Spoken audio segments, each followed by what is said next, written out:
Genesis 39, 1-23. Now Joseph had been taken down to Egypt. Potiphar, an Egyptian who was one of Pharaoh's officials, the captain of the guard, bought him from the Ishmaelites who had taken him there. The Lord was with Joseph so that he prospered, and he lived in the house of his Egyptian master.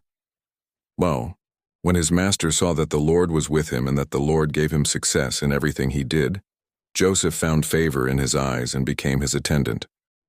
Potiphar put him in charge of his household, and he entrusted to his care everything he owned. And from the time he put him in charge of his household and of all that he owned, the Lord blessed the household of the Egyptian because of Joseph. The blessing of the Lord was on everything Potiphar had, both in the house and in the field. So Potiphar left everything he had in Joseph's care. With Joseph in charge, he did not concern himself with anything except the food he ate. Now Joseph was well built and handsome.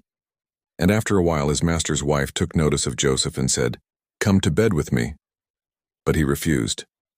"With me in charge," he told her. "My master does not concern himself with anything in the house. Everything he owns he has entrusted to my care. No one is greater in this house than I am. My master has withheld nothing from me except you, because you are his wife. How then could I do such a wicked thing and sin against God?" And though she spoke to Joseph day after day, he refused to go to bed with her or even be with her. Now one day he went into the house to attend to his duties, and none of the household servants was inside. When she caught him by his cloak and said, "Come to bed with me." But he left his cloak in her hand and ran out of the house. When she saw that he had left his cloak in her hand and had run out of the house, she called her household servants. "Look," she said to them, "this Hebrew has been brought to us to make sport of us. He came in here to sleep with me, but I screamed. First, when he heard me scream for help, he left his cloak beside me and ran out of the house." She kept his cloak beside her until his master came home. Then she told him this story. "That Hebrew slave you brought us came to me to make sport of me. But as soon as I screamed for help, he left his cloak beside me and ran out of the house." 9.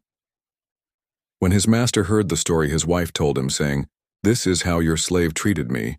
He burned with anger. 20.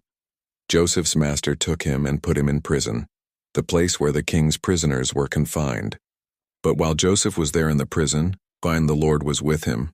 He showed him kindness and granted him favor in the eyes of the prison warden. So the warden put Joseph in charge of all those held in the prison, and he was made responsible for all that was done there. The warden paid no attention to anything under Joseph's care, because the Lord was with Joseph and gave him success in whatever he did.